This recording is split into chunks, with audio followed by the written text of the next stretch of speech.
안녕하세요, 여러분. 오늘 들려드릴 이야기는 한 가족의 30억 원 유산을 둘러싼 충격적인 사건입니다. 40년 동안 부모님을 헌신적으로 모신 장녀가 유산에서 완전히 배제되고 연락 한 번 없이 살던 막내 아들이 모든 재산을 독차지했습니다. 하지만 3년 후 상상도 못한 반전이 기다리고 있었습니다. 끝까지 들어보시면 여러분도 분명 할 말이 많아지실 겁니다. 이 이야기의 주인공은 올해 70세가 된 박미선 씨입니다. 미선 씨는 5남매 중 장녀로 태어났습니다. 위로는 오빠가 없고 아래로 남동생 셋과 여동생 한 명이 있었죠. 1960년대 가난한 농촌 마을에서 태어난 미선 씨의 어린 시절은 그야말로 고난의 연속이었습니다.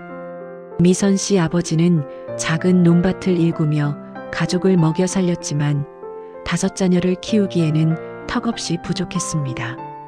어머니는 남의 집 일을 도와주며 품삯을 받아왔고 그렇게 번 돈으로 겨우겨우 끼니를 이어갔습니다. 그런 집안에서 장녀로 태어난 미선 씨는 초등학교도 제대로 마치지 못했습니다. 너는 공부 안 해도 돼. 동생들이나 잘 키워. 어머니의 말 한마디에 미선 씨는 12살 나이에 학교를 그만뒀습니다. 그리고 그날부터 미선 씨의 인생은 오직 가족을 위한 희생으로 채워지기 시작했습니다. 새벽같이 일어나 아침밥을 짓고 동생들 도시락을 싸고 빨래를 하고 밭일을 거들었습니다. 다른 또래 친구들이 학교에서 공부할 때 미선 씨는 집에서 막내 동생 기저귀를 갈고 있었습니다. 친구들이 운동장에서 뛰어놀 때 미선 씨는 시장에 나가 남은 채소를 팔았습니다. 그렇게 미선 씨의 10대는 온통 가족을 위한 시간으로 지나갔습니다. 특히 막내 동생 민수는 미선 씨보다 12살이나 어렸습니다. 부모님이 늦둥이로 낳은 아들이었죠. 그 시절 아들을 귀하게 여기던 시대였기에 막내 민수는 집안의 보물 같은 존재였습니다. 민수야, 이거 먹어. 언니가 아껴뒀어. 미선 씨는 자신이 먹을 것도 아껴가며 막내 동생에게 먹을 것을 챙겨줬습니다. 겨울이면 자신의 속옷을 벗어 동생에게 입히고 여름이면 부채질을 해주며 잠을 재웠습니다. 미선 씨에게 민수는 동생이 아니라 마치 자신의 아들 같은 존재였습니다. 세월이 흘러 미선 씨가 20살이 되었을 때 동네 중매로 결혼 이야기가 들어왔습니다. 상대는 이웃 마을에 사는 김철수 씨였습니다. 철수 씨 역시 가난한 농부의 아들이었지만 성실하고 착한 사람이라는 평판이 있었습니다. 미선아, 이제 너도 시집갈 나이야. 철수가 괜찮은 총각이라던데. 어머니의 말에 미선 씨는 고개를 끄덕였습니다. 사실 미선 씨는 결혼에 대한 꿈이나 기대 같은 게 없었습니다. 그저 부모님이 시키는 대로 주어진 운명대로 살아가는 것이 당연하다고 생각했습니다. 결혼 후 미선 씨는 남편과 함께 작은 새방에서 신혼생활을 시작했습니다. 남편 철수 씨는 낮에는 건설 현장에서 막노동을 했고 미선 씨는 공장에 다니며 재봉틀을 돌렸습니다. 두 사람 모두 손에 굳은 살이 박이도록 일했지만 번 돈은 늘 부족했습니다. 그런데도 미선 씨는 매달 월급의 절반을 친정에 보냈습니다. 동생들이 학교에 다니려면 돈이 필요했고 늙어가시는 부모님을 생각하면 보내지 않을 수가 없었습니다. 여보, 우리도 돈 모아서 집 한 칸 장만해야 하는 거 아니오? 남편이 조심스럽게 말했지만 미선 씨는 고개를 저었습니다. 우리는 나중에 모으면 돼요. 지금은 우리 동생들이 공부해야 할 때예요. 이렇게 미선 씨 부부는 자신들의 미래를 포기하면서까지 미선 씨의 동생들을 뒷바라지했습니다. 둘째 동생은 미선 씨가 보낸 돈으로 고등학교를 졸업했고 셋째 동생은 전문대학에 진학했습니다. 넷째 여동생도 상업고등학교를 나와 은행에 취직했습니다. 그리고 막내 민수. 집안의 기대를 한몸에 받던 민수는 미선 씨의 전폭적인 지원 덕분에 서울의 명문대학교에 진학했습니다. 입학금부터 등록금, 생활비까지 모두 미선 씨가 됐습니다. 언니 정말 고마워. 나 졸업하면 꼭 은혜 갚을게. 대학 입학하던 날 민수가 미선 씨의 손을 꼭 잡으며 말했습니다. 미선 씨는 눈물을 닦으며 고개를 끄덕였습니다.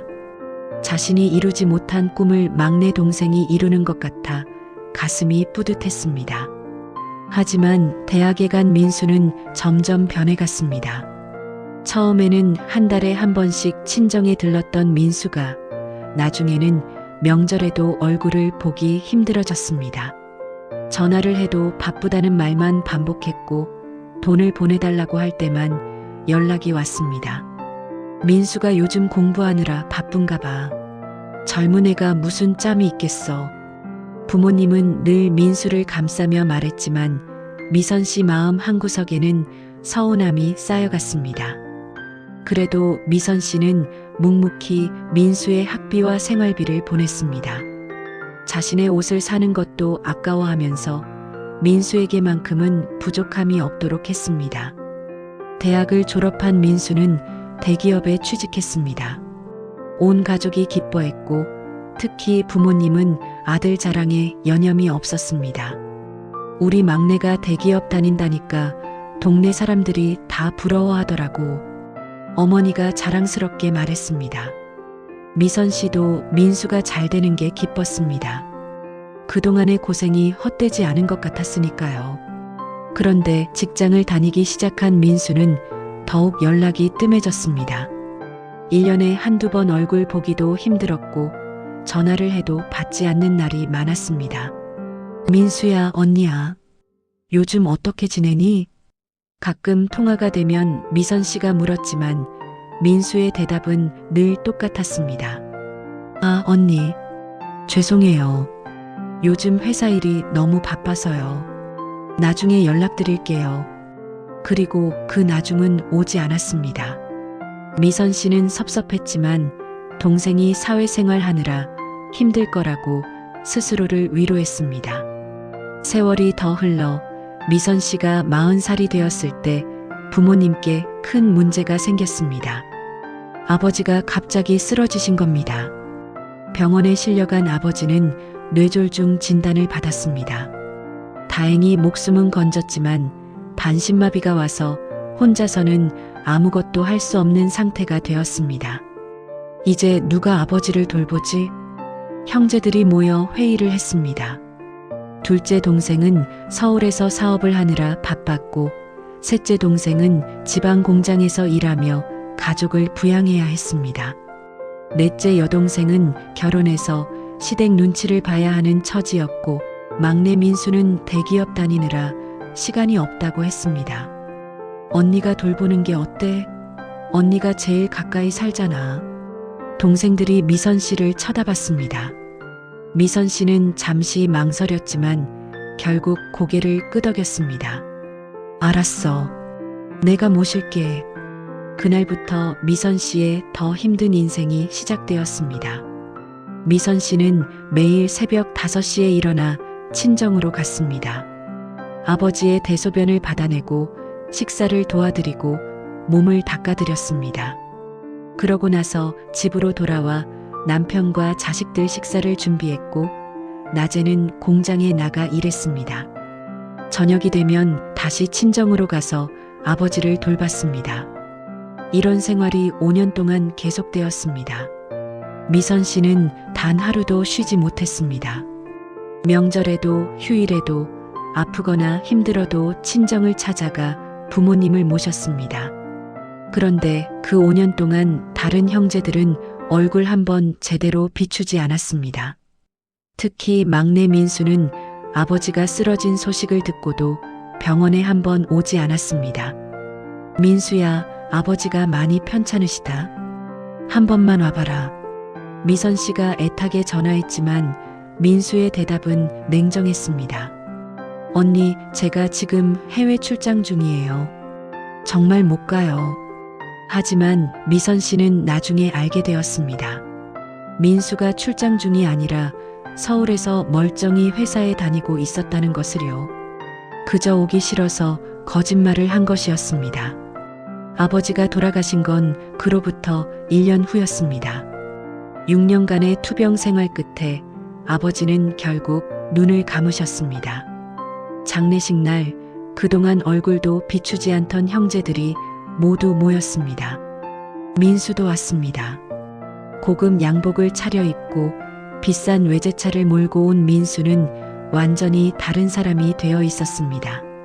장례식장에서 민수는 눈물을 흘리며 아버지를 애도했지만 미선 씨 눈에는 그 눈물이 진심으로 보이지 않았습니다. 장례를 치르고 얼마 지나지 않아 어머니마저 건강이 급격히 나빠지셨습니다. 아버지를 떠나보낸 충격과 슬픔이 컸던 것이죠. 어머니는 당뇨병과 고혈압을 앓고 계셨는데 병세가 급격히 악화되었습니다. 이번에도 언니가 모셔야 하는 거 아니야? 형제들은 또다시 미선 씨를 쳐다봤습니다. 미선 씨는 이미 지쳐 있었지만 또 고개를 끄덕일 수밖에 없었습니다. 알았어. 어머니는 내가 모실게. 그렇게 어머니를 모시는 시간이 시작되었습니다. 아버지 때보다 더 힘들었습니다.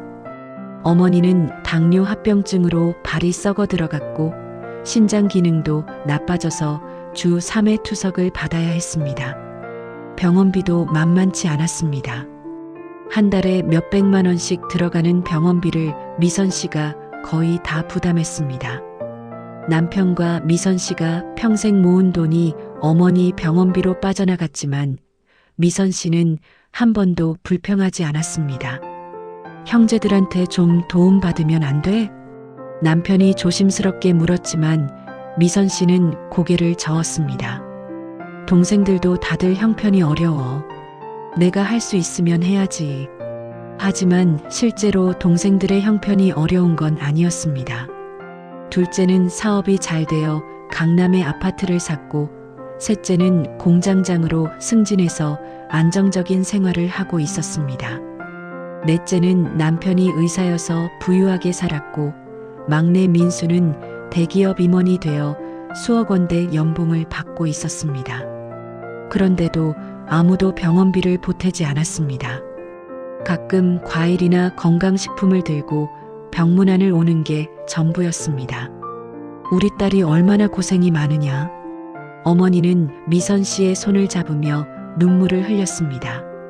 하지만 정작 다른 자식들에게는 아무 말도 하지 않았습니다. 특히 막내 민수에게는 더욱 그랬습니다. 민수는 바쁜 사람이니까 이해해야지. 큰 회사 다니는 사람이 쉽게 짬을 낼 수 있겠니? 어머니는 늘 민수를 감싸며 변명했습니다. 미선 씨는 속이 상했지만 어머니 앞에서는 내색하지 않았습니다. 세월이 흘러 미선 씨가 60대가 되었을 때 어머니의 병세가 더욱 심해졌습니다. 이제는 집에서 돌보기 어려울 정도가 되었습니다.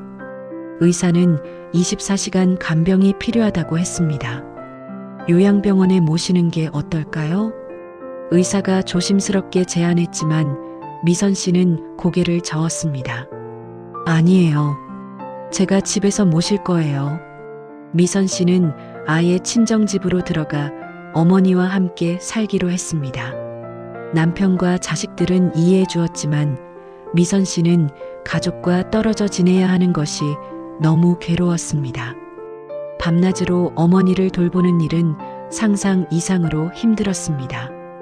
어머니는 밤에 자주 깨셨고 대소변을 제대로 가리지 못하셨습니다. 미선 씨는 밤새 한숨도 못 자는 날이 많았습니다. 그렇게 10년이 흘렀습니다. 미선 씨는 어머니를 10년 동안 혼자 힘으로 모셨습니다. 그 10년 동안 다른 형제들은 명절에 잠깐 들르는 것이 전부였습니다. 특히 막내 민수는 5년 동안 단 한 번도 오지 않았습니다. 전화도 받지 않았고 문자도 답이 없었습니다. 마치 가족이 아닌 것처럼 완전히 연락을 끊고 지냈습니다. 민수는 왜 이러는 걸까? 미선 씨는 이해할 수가 없었습니다. 자신이 그렇게 아끼고 사랑했던 동생이 어떻게 이렇게 변할 수 있는지 믿기지 않았습니다. 그러던 어느 날 어머니가 미선 씨를 불렀습니다. 미선아, 엄마 할 말이 있다. 어머니의 목소리는 평소와 달리 진지했습니다. 미선 씨는 어머니 곁에 앉아 손을 잡았습니다. 엄마가 이제 오래 못 살 것 같구나. 어머니, 무슨 말씀을 그렇게 하세요? 미선 씨가 눈물을 글썽이며 말했지만 어머니는 고개를 저었습니다. 아니다. 엄마는 안다. 이제 시간이 얼마 안 남았어. 어머니는 잠시 숨을 고르더니 말을 이었습니다. 미선아, 너한테 미안하다. 엄마가 너한테 너무 큰 짐을 지웠구나. 아니에요, 어머니. 저는 괜찮아요. 아니다. 엄마가 다 알아. 내가 얼마나 고생했는지, 얼마나 힘들었는지 다 안다. 어머니의 눈에서 눈물이 흘러내렸습니다. 미선아, 엄마가 너한테 해줄 수 있는 게 이제 아무것도 없구나. 그저 고맙다는 말밖에. 어머니, 그런 말씀 마세요. 저는 당연한 일을 한 거예요. 미선 씨도 울음을 터뜨렸습니다. 평생 참았던 눈물이 한꺼번에 쏟아졌습니다. 그날 밤 어머니는 미선 씨에게 중요한 이야기를 꺼냈습니다. 미선아, 엄마가 죽으면 너한테 집을 물려주마. 어머니, 이 집이 비록 작고 낡았지만 그래도 서울 근교라 값이 좀 나간다. 아마 한 3억쯤 되지 싶다. 어머니가 말을 이었습니다. 그리고 엄마 아빠가 평생 모은 돈이 조금 있다. 은행에 예금으로 5억쯤 있고 아빠 땅이 몇 군데 있는데 그게 한 20억쯤 될 거야. 미선 씨는 깜짝 놀랐습니다. 부모님께 그렇게 많은 재산이 있을 줄은 몰랐습니다. 그리고 엄마 이름으로 된 아파트가 하나 있다. 너희 둘째 이름으로 되어 있지만 사실 엄마 돈으로 산 거야. 그것도 한 7억쯤 될 거다. 어머니, 그럼 전부에서 30억이 넘는데요? 그렇지. 그 돈 다 넣어줄 거야. 내가 평생 고생한 대가라고 생각해라. 미선 씨는 믿기지 않았습니다. 동시에 가슴 한편이 뭉클했습니다. 어머니가 자신의 희생을 알아주고 있었다는 것이 감사했습니다. 하지만 어머니, 동생들은 어떡해요? 다른 형제들도 있는데. 다른 애들은 다 잘 살고 있잖니. 민수는 대기업 다니고 둘째는 사업하고 다들 남부럽지 않게 산다. 근데 너는 평생 우리 때문에 고생만 했어. 이제라도 편하게 살아야지. 어머니의 말에 미선 씨는 더 이상 말을 잇지 못했습니다. 그날 밤 대화 이후 어머니는 며칠 뒤 변호사를 불렀습니다. 미선 씨가 모르게 조용히 유언장을 작성하기 위해서였습니다. 변호사님, 제 재산을 장녀 박미선에게 전부 상속하고 싶습니다. 어머니의 말에 변호사는 잠시 망설였습니다. 어르신, 다른 자녀분들도 계시지 않습니까? 법적으로는 모든 자녀에게 유류분 청구권이 있습니다. 알아요. 하지만 제 뜻은 확고합니다. 다른 자식들은 저를 돌보지 않았어요. 오직 큰딸만이 20년 넘게 저희 부부를 모셨습니다. 변호사는 고개를 끄덕이며 유언장 작성을 도왔습니다. 어머니는 떨리는 손으로 유언장에 서명했습니다. 이 유언장은 제가 법무법인 금고에 보관하겠습니다. 어르신께서 돌아가신 후에 공개하겠습니다. 변호사가 말했고 어머니는 안도의 한숨을 내쉬었습니다. 하지만 어머니는 미선 씨에게 이 사실을 알리지 않았습니다. 괜히 미선 씨가 마음의 부담을 가질까봐 걱정했던 것이죠. 그로부터 6개월 후 어머니는 결국 세상을 떠나셨습니다. 새벽 4시 미선 씨의 품 안에서 조용히 눈을 감으셨습니다. 어머니, 어머니. 미선 씨는 울부짖었지만 어머니는 다시 깨어나지 않았습니다. 평생을 함께 살았던 어머니를 떠나보내는 순간 미선 씨는 온 세상이 무너지는 것 같았습니다. 장례식 소식을 듣고 형제들이 모두 모였습니다. 둘째는 비싼 양복을 입고 왔고 셋째는 가족들을 대동했습니다. 넷째 여동생은 명품 핸드백을 들고 나타났고 막내 민수는 외제차를 몰고 와서는 선글라스를 벗으며 장례식장에 들어섰습니다. 언니, 어머니가 돌아가셨다니 정말 슬프네. 민수가 건조한 목소리로 말했습니다. 하지만 그의 얼굴에는 슬픔보다는 무표정함만이 가득했습니다. 민수야, 어머니가 마지막까지 널 기다리셨어. 한 번만이라도 와줬으면 좋았을 텐데. 미선 씨가 울먹이며 말했지만 민수는 차갑게 대답했습니다. 언니, 나도 바빴어. 회사 일이 얼마나 힘든지 언니는 모를 거야. 그 말에 미선 씨는 더 이상 아무 말도 할 수 없었습니다. 자신이 20년 동안 밤낮으로 부모님을 돌보며 겪은 고통은 안중에도 없는 듯한 민수의 태도에 가슴이 미어졌습니다. 장례를 치르는 3일 동안 미선 씨는 단 한숨도 자지 못했습니다. 조문객을 맞이하고 음식을 준비하고 부의금을 정리하는 모든 일을 혼자 했습니다. 다른 형제들은 그저 앉아서 조문객들에게 인사만 했을 뿐입니다. 언니는 원래 이런 일 잘하잖아. 우리는 서툴러서. 넷째 여동생이 뻔뻔하게 말했습니다. 미선 씨는 화가 치밀어 올랐지만 어머니의 장례식이니 참을 수밖에 없었습니다. 장례를 치르고 일주일 후 형제들이 다시 모였습니다. 유산 상속 문제를 의논하기 위해서였습니다. 그래서 어머니가 남기신 재산이 얼마나 되는 거야? 둘째가 가장 먼저 입을 열었습니다. 그의 눈빛에는 노골적인 욕심이 가득했습니다. 어머니 통장에 예금이 5억 정도 있고 아버지 땅이 20억, 이 집이 3억, 그리고 둘째 이름으로 된 아파트가 7억이야. 전부에서 35억 정도 될 거야. 미선 씨가 조용히 말했습니다. 그러자 형제들의 눈이 일제히 빛났습니다. 35억이나? 그럼 5남매니까 1인당 7억씩 나눠 가지면 되겠네. 셋째가 흥분한 목소리로 말했습니다. 잠깐, 그런데 내 이름으로 된 아파트는 왜 상속 재산에 포함되는 거야? 그건 어머니가 나한테 준 거잖아. 둘째가 불만스러운 표정으로 말했습니다. 아니야. 그건 어머니 돈으로 산 거니까 상속 재산에 포함되는 거야. 미선 씨가 차분히 설명했지만 둘째는 받아들이지 않았습니다. 말도 안 돼. 내 이름으로 된 건데 왜 나눠 가져야 하는데? 형제들 사이에 언쟁이 시작되었습니다.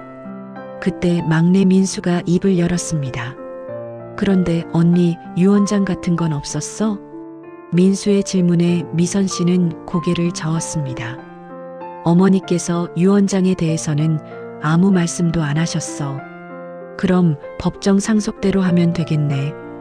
5남매가 똑같이 나눠 갖는 거지. 민수가 단호하게 말했습니다. 다른 형제들도 고개를 끄덕였습니다.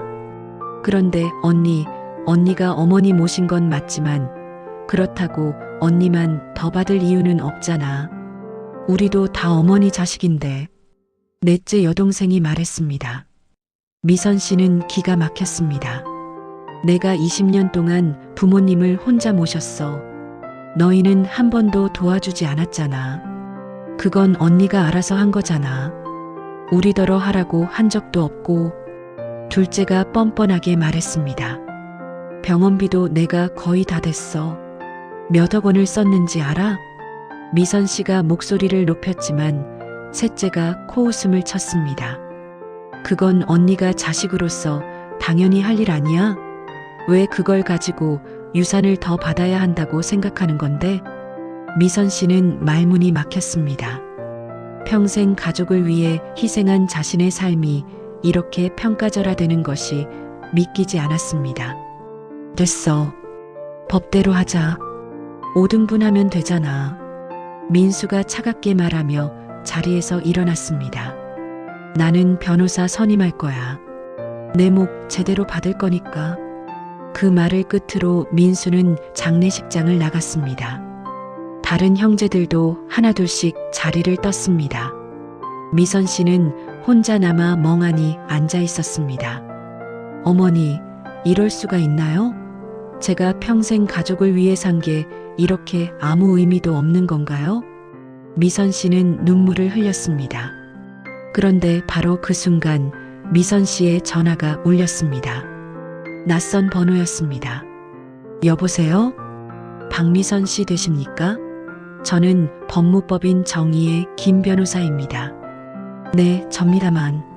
고 김영애 여사님의 유언 집행을 맡은 변호사입니다. 내일 오전 10시에 저희 사무실로 와주시겠습니까? 어머님께서 남기신 유언장을 공개해야 합니다. 미선 씨는 깜짝 놀랐습니다. 어머니가 유언장을 남기셨다니. 유언장이요? 다른 형제들도 와야 하나요? 아니요. 일단 박미선 씨만 먼저 오십시오. 상황을 설명드리고 나서 다른 상속인들을 소집하겠습니다. 다음 날 미선 씨는 떨리는 마음으로 법무법인을 찾았습니다. 김 변호사는 미선 씨를 맞이하며 봉투를 건넸습니다. 이것이 고인께서 남기신 유언장입니다. 확인해 보십시오. 미선 씨는 떨리는 손으로 유언장을 펼쳤습니다. 그리고 내용을 읽는 순간 눈물이 쏟아졌습니다. 나 김영희는 정신이 온전한 상태에서 이 유언장을 작성한다. 나의 모든 재산은 장녀 박미선에게 전부 상속한다. 미선이는 20년 넘게 나와 남편을 헌신적으로 모셨다. 다른 자식들은 단 한 번도 부모를 돌보지 않았다. 특히 막내 민수는 5년 동안 연락조차 하지 않았다. 나는 미선이에게 모든 것을 주고 싶다. 이것이 나의 마지막 바람이다. 유언장 말미에는 어머니의 서명과 날인이 선명하게 찍혀 있었습니다. 어머니, 미선 씨는 울음을 터뜨렸습니다. 어머니가 자신의 희생을 알아주고 있었다는 것이, 그리고 마지막까지 자신을 생각해 주셨다는 것이 너무나 고마웠습니다. 박미선 씨, 이 유언장은 법적으로 완벽하게 유효합니다. 어머님께서 정신이 온전하실 때 작성하셨고 제가 직접 입회했습니다. 김 변호사가 설명했습니다. 하지만 다른 상속인들에게도 유류분 청구권이 있습니다. 법정 상속분의 절반까지는 청구할 수 있어요. 그럼 어떻게 되는 건가요? 전체 재산 35억 원을 5명이 나누면 1인당 7억 원입니다. 그 절반인 3억 5천만 원씩은 다른 형제분들이 청구할 수 있습니다. 그러면 4명에게 총 14억 원을 지급해야 하고 박미선 씨는 21억 원을 받게 됩니다. 미선 씨는 잠시 생각에 잠겼습니다. 어머니는 자신에게 전부를 주고 싶어 하셨지만 법적으로는 일부를 나눠야 하는 상황이었습니다. 알겠습니다. 어머니 뜻을 따르겠습니다. 그럼 다음 주에 모든 상속인을 소집해서 유언장을 공개하겠습니다. 일주일 후 법무법인 회의실에 5남매가 모두 모였습니다. 민수를 비롯한 형제들은 유언장 소식을 듣고 긴장한 표정이었습니다. 이제부터 고 김영희 여사의 유언장을 공개하겠습니다. 김 변호사가 유언장을 낭독하기 시작했습니다. 내용을 듣는 동안 형제들의 얼굴이 점점 일그러졌습니다. 뭐라고? 언니한테 다 준다고? 둘째가 벌떡 일어나며 소리쳤습니다. 말도 안 돼. 우리도 자식인데 왜 언니만? 셋째도 흥분해서 소리쳤습니다. 이건 불공정해. 무효야, 무효. 넷째 여동생도 가세했습니다. 그런데 막내 민수는 조용히 앉아 있었습니다. 그의 얼굴은 창백했고 입술을 질끈 깨물고 있었습니다. 여러분, 진정하십시오. 이 유언장은 법적으로 완벽하게 유효합니다. 김 변호사가 말했습니다. 하지만 여러분에게는 유류분 청구권이 있습니다. 각자 3억 5천만 원씩 청구할 수 있습니다.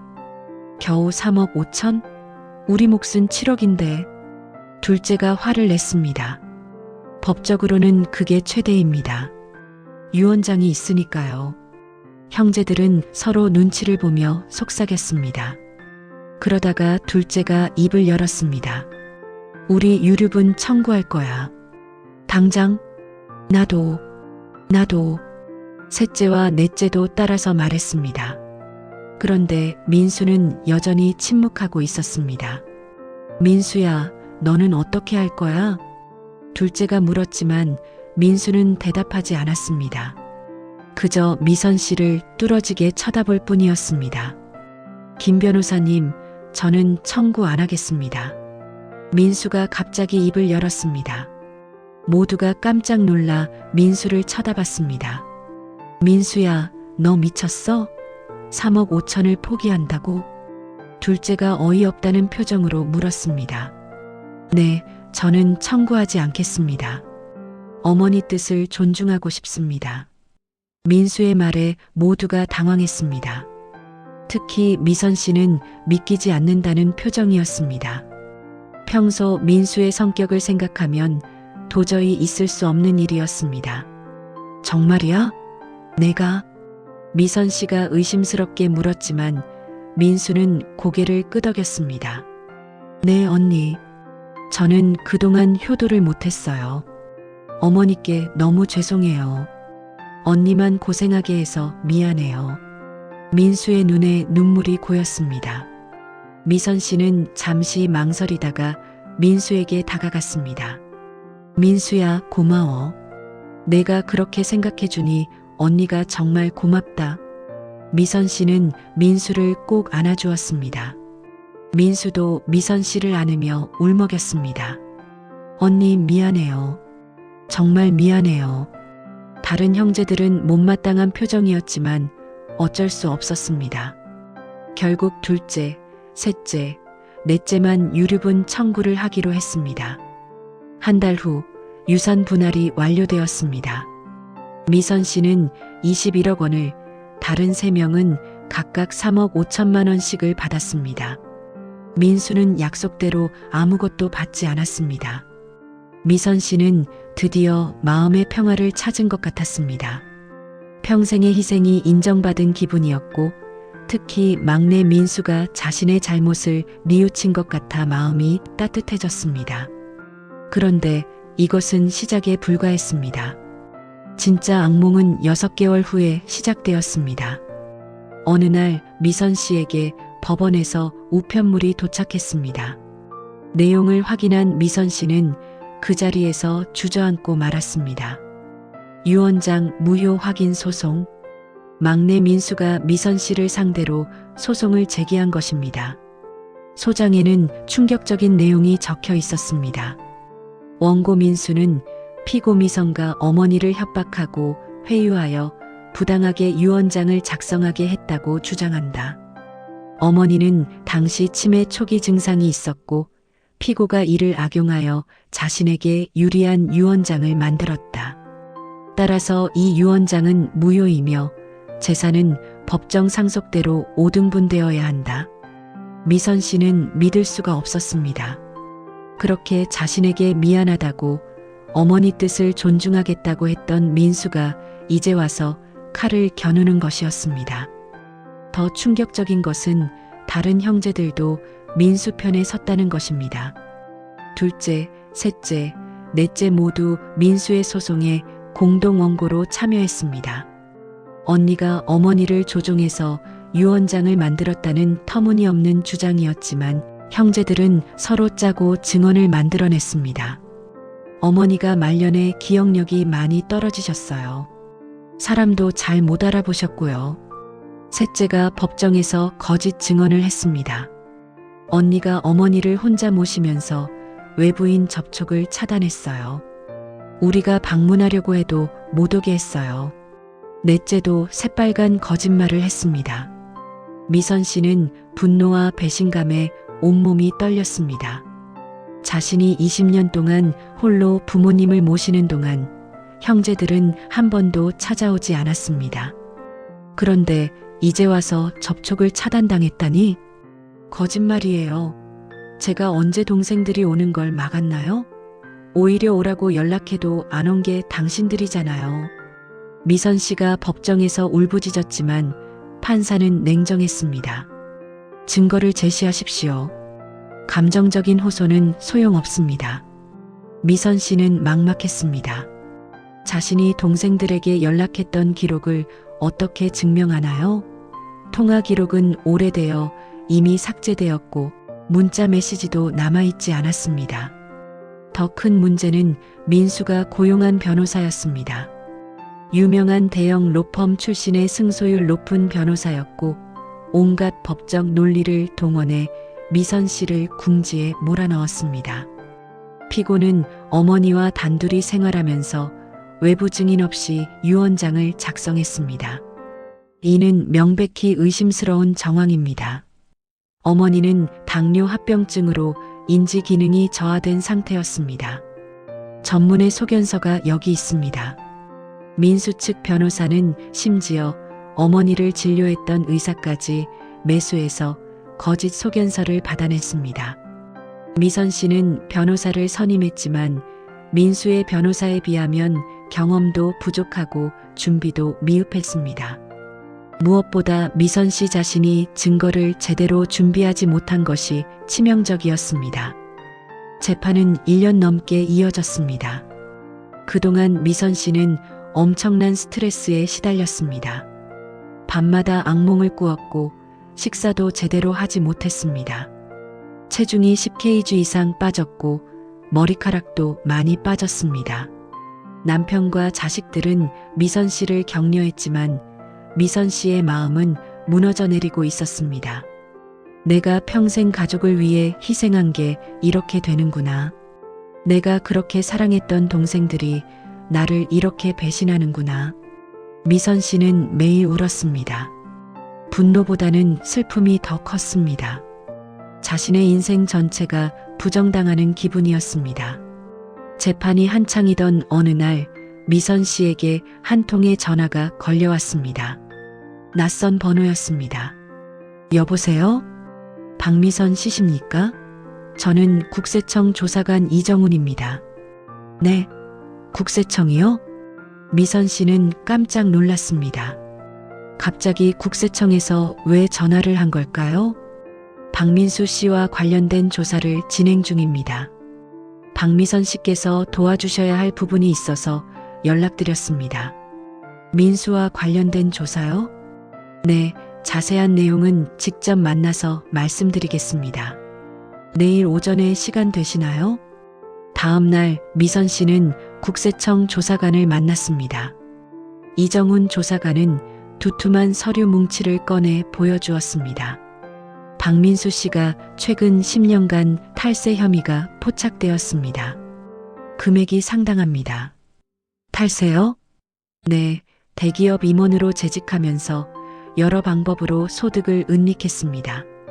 페이퍼 컴퍼니를 만들어 자금을 빼돌리고 해외 계좌에 돈을 숨겨놨습니다. 미선 씨는 놀라움을 금할 수 없었습니다. 민수가 그런 범죄를 저질렀다니. 그리고 더 심각한 건 어머님 유산과 관련해서도 문제가 있습니다. 어머니 유산이요? 네, 박민수 씨가 어머님 생전에 어머님 계좌에서 무단으로 돈을 인출한 정황이 있습니다. 3년 전부터 시작해서 총 5억 원 정도입니다. 미선 씨는 충격을 받았습니다. 민수가 어머니 돈을 훔쳤다니. 그뿐만 아니라 어머님 명의로 대출을 받은 흔적도 있습니다. 어머님께서 승인하신 게 아니라 서류를 위조한 것으로 보입니다. 믿을 수가 없어요. 미선 씨는 고개를 절레절레 흔들었습니다. 박미선 씨, 혹시 어머님 통장과 도장을 민수 씨에게 맡긴 적 있으신가요? 아니요, 절대 그런 적 없어요. 제가 계속 관리했는걸요. 그렇다면 어떻게 민수 씨가 어머님 계좌에 접근할 수 있었을까요? 미선 씨는 잠시 생각에 잠겼습니다. 그러다가 갑자기 무언가 떠올랐습니다. 3년 전에 한번 민수가 찾아온 적이 있어요. 그때 제가 급하게 병원에 가야 해서 민수한테 잠깐 집을 부탁했어요. 혹시 그때 어머님 통장과 도장에 접근했을 가능성이 높습니다. 그리고 어머님 인감증명서도 무단으로 발급받았을 것입니다. 이정훈 조사관이 설명했습니다. 이 증거들을 재판에 제출하시면 도움이 될 것입니다. 박민수 씨가 어머님을 속이고 재산을 횡령한 정황이 명확하니까요. 미선 씨는 희망이 보이기 시작했습니다. 하지만 동시에 마음이 무너져 내렸습니다. 자신이 그렇게 사랑했던 동생이 어머니의 돈까지 훔친 범죄자였다니. 미선 씨는 즉시 변호사에게 연락해서 새로운 증거를 제출했습니다. 다음 재판날 법정은 술렁거렸습니다. 피고 측에서 새로운 증거를 제출하였습니다. 판사가 서류를 검토하기 시작했습니다. 민수의 얼굴이 창백해졌습니다.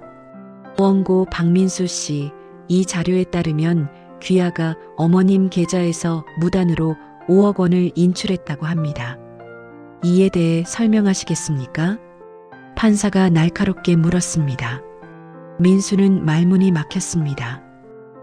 그건 어머니께서 허락하셨습니다. 증거가 있습니까? 민수는 대답하지 못했습니다. 당연히 증거가 있을 리 없었습니다. 모두 거짓말이었으니까요. 그리고 어머님 명의로 무단 대출을 받은 것도 사실입니까? 그건 오해입니다. 민수가 변명했지만 판사는 고개를 저었습니다. 국세청 조사 자료와 은행 기록이 모두 제출되었습니다. 변명의 여지가 없어 보입니다. 법정은 숙연해졌습니다. 민수 측 변호사도 당황한 기색이 역력했습니다. 그렇다면 원고가 주장하는 어머님의 인지 기능 저하는 어떻게 설명하시겠습니까? 만약 어머님이 정신이 온전하지 않으셨다면 원고 역시 어머님께 허락을 받을 수 없었을 것입니다. 판사의 날카로운 지적에 민수는 할 말을 잃었습니다.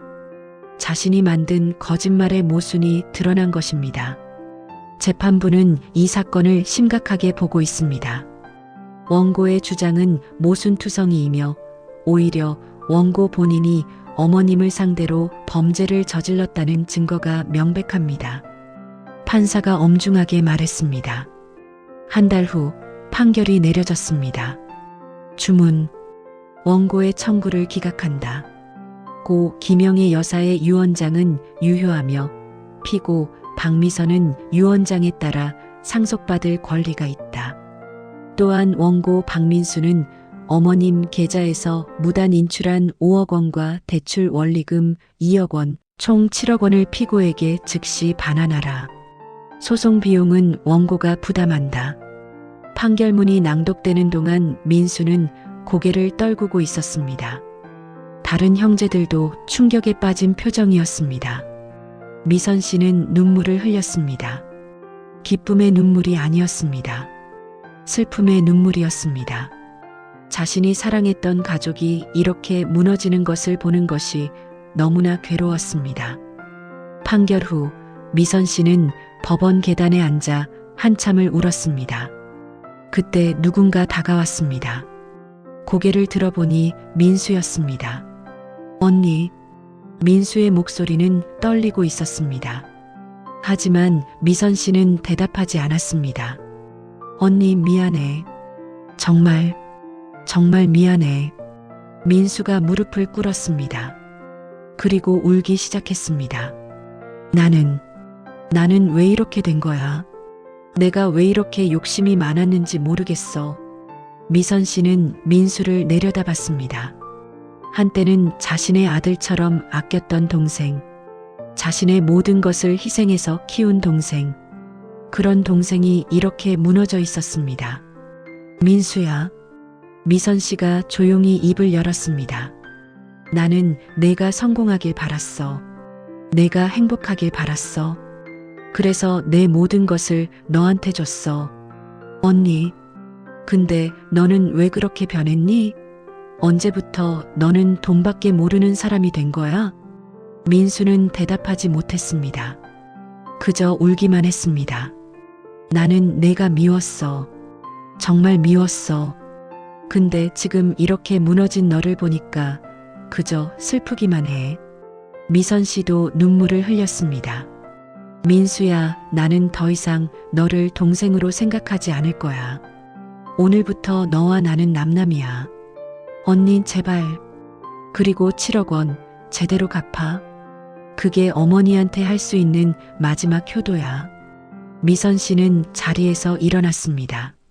그리고 뒤도 돌아보지 않고 걸어갔습니다. 민수는 그 자리에 주저앉아 한참을 울었습니다.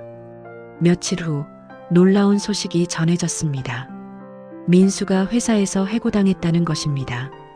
탈세와 횡령 사건이 알려지면서 대기업은 즉시 민수를 징계 해고했습니다. 그뿐만 아니라 민수는 형사 고발까지 당했습니다. 어머니 계좌 무단 인출과 서류 위조 등의 죄목으로 검찰 조사를 받게 된 것입니다. 다른 형제들도 평온하지 못했습니다. 둘째는 사업이 어려워져서 빚에 시달리기 시작했고, 셋째는 공장에서 사고가 나서 거액의 배상금을 물어야 하는 상황이 되었습니다. 넷째는 남편과 이혼 위기를 맞았습니다. 미선 씨는 이 모든 소식을 담담히 들었습니다. 복수하고 싶은 마음은 없었습니다. 그저 모든 것이 허무할 뿐이었습니다. 그로부터 3년이 흘렀습니다. 미선 씨는 어머니께 물려받은 재산으로 작은 식당을 열었습니다. 자신이 평생 꿈꿔왔던 일이었습니다. 남편과 함께 운영하는 식당은 정성스러운 음식으로 소문이 나서 손님이 많았습니다. 미선 씨는 이제 평화로운 일상을 살고 있었습니다. 더 이상 누구를 위해 희생하지 않고 자신을 위해 사는 삶. 그것이 얼마나 소중한지 뼈저리게 느꼈습니다. 어느 겨울날 식당에 손님 한 명이 들어왔습니다. 고개를 들어보니 민수였습니다. 하지만 3년 전의 민수와는 완전히 달랐습니다. 초라한 옷을 입고 머리는 희끗희끗했으며 얼굴은 헬쑥했습니다. 마치 10년은 늙어 보였습니다. 어서 오세요. 미선 씨는 담담하게 인사했습니다. 민수는 조심스럽게 자리에 앉았습니다.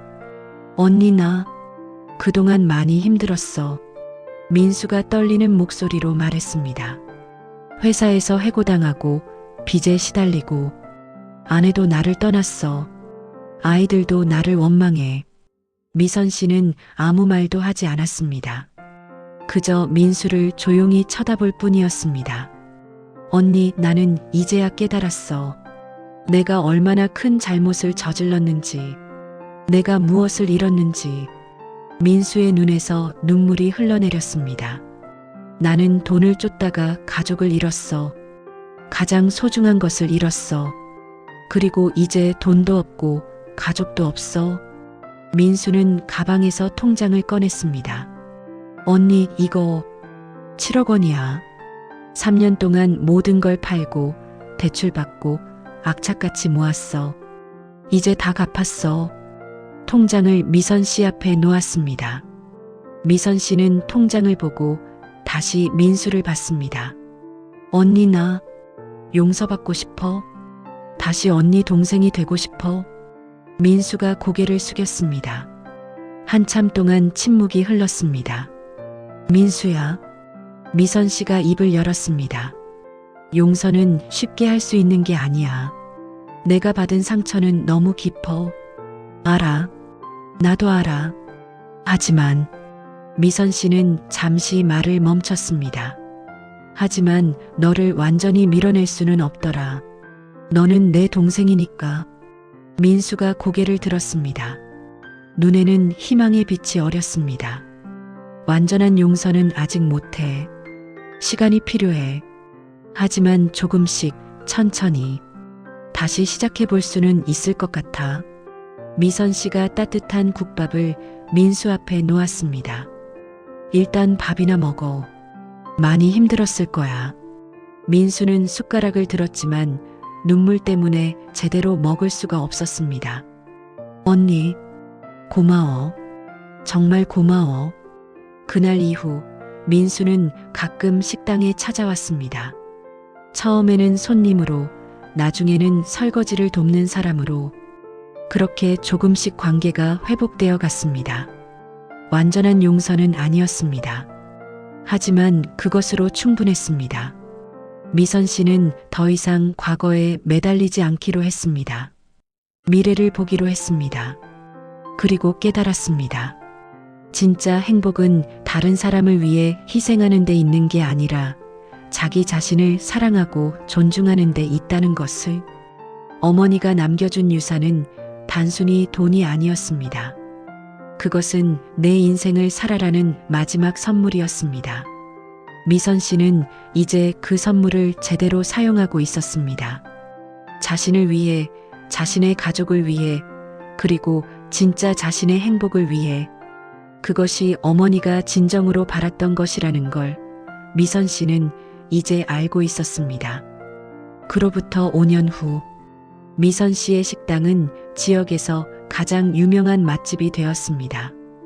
TV 프로그램에도 소개되고 멀리서 찾아오는 손님들도 많았습니다. 민수는 식당에서 일하며 조금씩 삶을 재건하고 있었습니다.